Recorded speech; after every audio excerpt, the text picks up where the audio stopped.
Hi everyone, I'm back with new vlog of Kashmir series which is Pahalgam. I know it's been long time since my last vlog, पर पिछले कुछ दिनों देश दुनिया में इतना कुछ होता रहा that I couldn't post this one.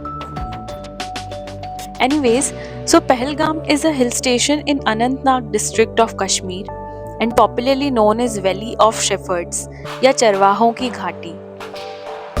So we started our journey from Gulmarg, which is almost 150 kilometers from here. रास्ते में हमने प्राइवेट एप्पल गार्डन्स देखे, which was amazing. इतने फ्रेश एप्पल्स शायद ही कहीं देखने मिले. And they have almost everything made up of apple, like varieties of pickle, jams and jelly. And my favorite was apple juice, which they prepared freshly. You won't believe it was too sweet even without sugar. After this we reached Pahalgam and this was one garden there in main city, Pahalgam Club Garden. ये बेहद खूबसूरत था and it was covered in a huge area. You can see mountains and different type of vegetation here.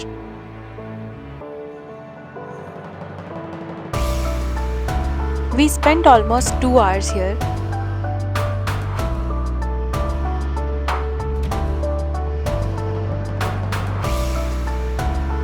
Pahalgam में हमने आरू valley, बेताब valley, Chandanwadi और Lidder river cover किया था.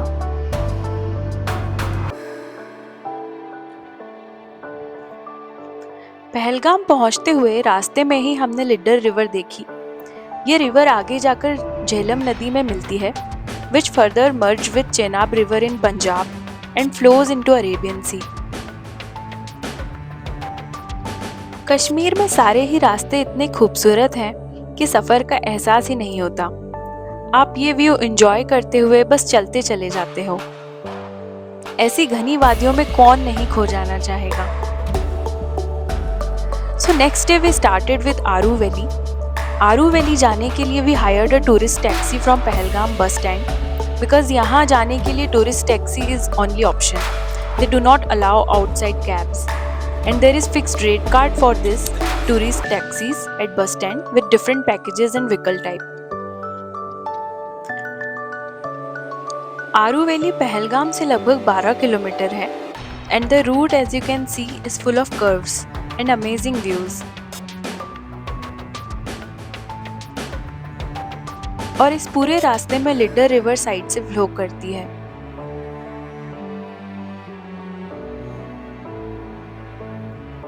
सोनमर्ग में स्नो और गुलमर्ग में ग्रीनरी देखने के बाद पहलगाम में इस नदी के बहाव को सुनते हुए इन रास्तों से गुजरना, ठंडे मौसम में इस गुनगुनी धूप को महसूस करना और पेड़ों से लदी हुई इन वादियों को देखना एक बेहद खूबसूरत एक्सपीरियंस था.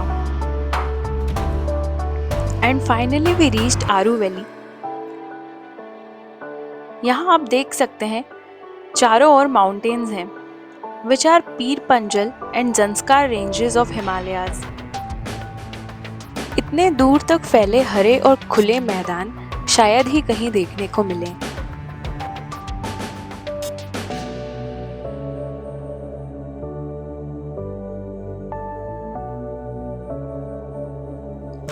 इन बेंचेस पर बैठकर जब आप देखने लगेंगे अपने चारों ओर के इन पहाड़ों को और इस खाली मैदान को, बिलीव मी, आपके मन का सारा शोर एकदम शांत होने लगेगा.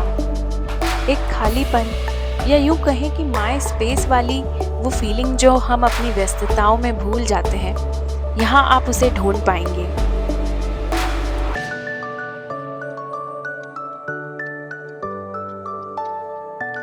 यहाँ हम ऑलमोस्ट 2 घंटे रुके and then we headed to Chandanwari. वही खूबसूरत नज़ारों से गुजरते हुए हम निकले and this route was even more curvy. Aru valley से चंदनवाड़ी लगभग 20 किलोमीटर था and Chandanwadi is starting point of Amarnath यात्रा. As you can see, ये रास्ता थोड़ा पथरीला था, but I must say, overall Kashmir में अब तक जहाँ भी हमने घूमा, roads were really nice.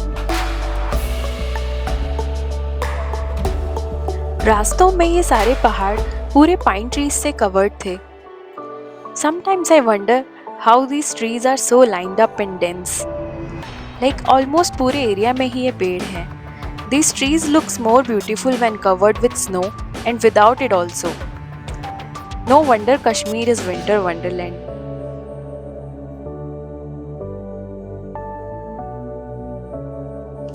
So यहाँ से चंदनवाड़ी के माउंटेन्स दिखने लगे थे and it was covered with snow.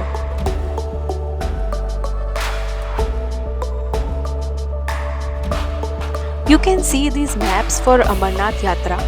So Chandanwadi से पिस्सू टॉप, शेषनाग, पंजतरनी से होते हुए बालटाल के आगे तक जाना होता है, which is almost 35 kilometers for whole journey. So this is the view from Chandanwadi.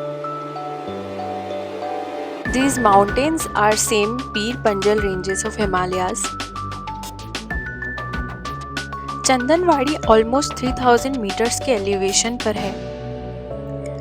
यहाँ आसपास काफ़ी सारे छोटे छोटे रेस्टोरेंट्स भी हैं, so you can enjoy your tea with this view. इन पहाड़ों में एक अजब सी खामोशी होती है, मानो आपके मन की सारी बातें सुनने को आतुर हों जैसे. बिना कुछ बोले ही सारे जवाब मिल गए हों मानो. आप देख सकते हैं ये खूबसूरत सी एक रिवर बन गई है यहाँ from the melted snow, which makes this place the picture perfect spot. यहाँ लगभग 1 घंटे रुकने के बाद हम निकले बेताब वैली के लिए, which was almost 18 kilometers from here. So Betab Valley is named after Betab movie. Hope you remember that famous song, जब हम जवां होंगे जाने कहाँ होंगे. So since 1983, the valley is called Betab Valley. Not sure इसके पहले क्या कहते थे.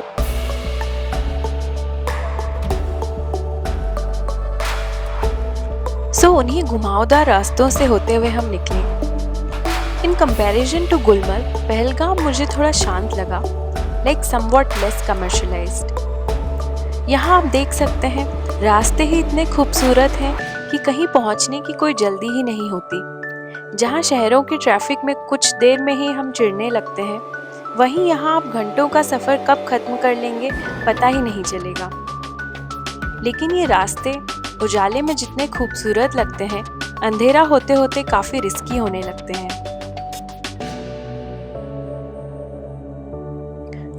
So this is Betab Valley. The view from here was beautiful. The mountains again are Pir Panjal ranges of Himalayas.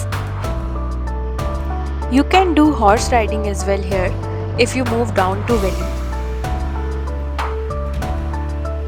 यहाँ नीचे जाने का अलग से रास्ता है, but we could not go there since it was almost sunset for us. So we ended our day in Pahalgam with this point. वापस लौटते हुए सनसेट होने लगा था और उसके साथ ही यहाँ के नज़ारे और ज़्यादा खूबसूरत दिखने लगे.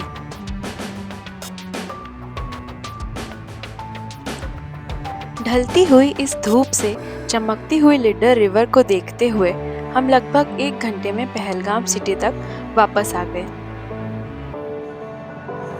पहलगाम के बाद अगले दिन हम श्रीनगर निकले, जो आप हमारे अगले व्लॉग में देख सकते हैं.